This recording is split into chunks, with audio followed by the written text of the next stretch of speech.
नमस्कार सगळ्यांना. तर या मे महिन्यातील कडक उन्हामध्ये तुम्हाला सगळ्यांना थंडगार शुभेच्छा. तर आज आपली खूप महिन्याने भेट होते. तर आज काहीतरी छान बनवूया आपण. तर सध्या उन्हाळा खूप असल्यामुळे दुपारचं मसालेदार जेवण जात नाही. तर संध्याकाळी भूक लागते, मग काहीतरी असं चटपटीत खावं असं वाटतं. तर पनीर होतं बनवलेलं घरामध्ये. तर काल पनीर मसाला बनवला होता आणि माझा मुलगा म्हणाला की आई काहीतरी वेगळं असं बनव पनीरचं. तर म्हटलं ठीक आहे, आपण पनीर चिली बनवूया. आणि ही मी पहिल्यांदाच बनवते, बघूया कशी होते. तर घरच्या साहित्यामध्येच हे होतं: कांदा, भोपळी मिरची, आलं, लसूण, मिरची, मिरपूड, चिली सॉस, सोया सॉस आणि टोमॅटो सॉस यामध्ये होऊन जातं. आणि कॉर्नफ्लॉवर लागतं यासाठी. तर आपल्याला पहिल्यांदा पनीरला मॅरिनेट करून घ्यायचं आहे. तर त्यासाठी त्यावर मिरची पूड, कॉर्नफ्लॉवर 1 चमचा घातला आहे आणि चवीनुसार मीठ टाकायचं त्यामध्ये आणि थोडीशी मिरपूड घालायची आणि छान त्याला मॅरिनेशन करून घ्यायचं. थोडा वेळ बाजूला ठेवायचं मिक्स करून व्यवस्थित. आणि जी ही मिरीपूड जी बनवली आहे ती पण घरातच बनवली आहे.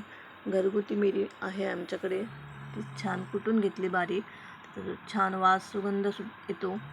तर अशा प्रकारे छान मॅरिनेट करून घेतलं. तोपर्यंत तेल गरम करत ठेवलं.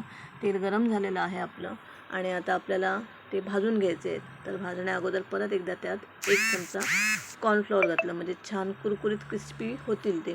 तर अशा प्रकारे हे तळून घेतले आणि खरंच खूप छान कुरकुरीत झाले होते. खाऊन बघितला तर खूप मस्त लागत होता. कारण पनीर असं काय एवढं काय त्याला चव नसते पनीरला, पण जेव्हा आपण त्याला मसाले लावतो त्याने त्याला टेस्ट त्याची छान होते.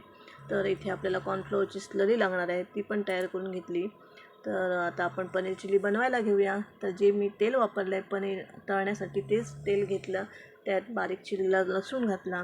लसूण छान खमंग परतून घेतला आणि त्याचा वास खूप छान येत होता. मग आल्याचे तुकडे घातले, त्यात हिरवी मिरचीचे तुकडे टाकले आणि व्यवस्थित परतून घेतलं.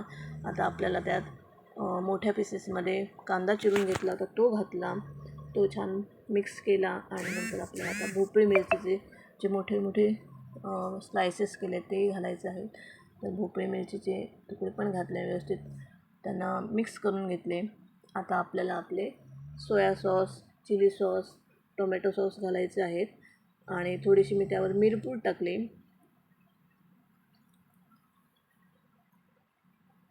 2 चमचे सोया सॉस, चिली सॉस घातला आणि टोमॅटो सॉस छान कोट करून घेतलं त्याला व्यवस्थित. आणि आता आपल्याला यात शिजण्यासाठी थोडंसं पाणी घालायचं आहे.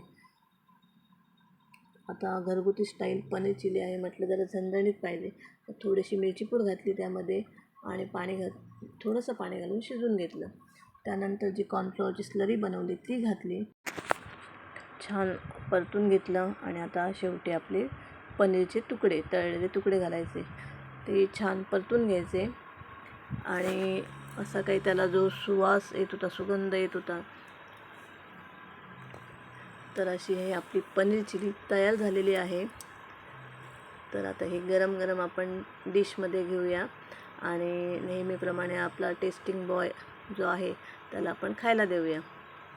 तर मी आरुषला दिली आहे, त्याला खूप आवडली आणि हे आरुषचे बाबा, त्यांना पण खूप आवडली, त्यांनी छान प्रतिक्रिया दिली. तर अशी ही पनीर चिली तुम्हाला कशी वाटली नक्की सांगा.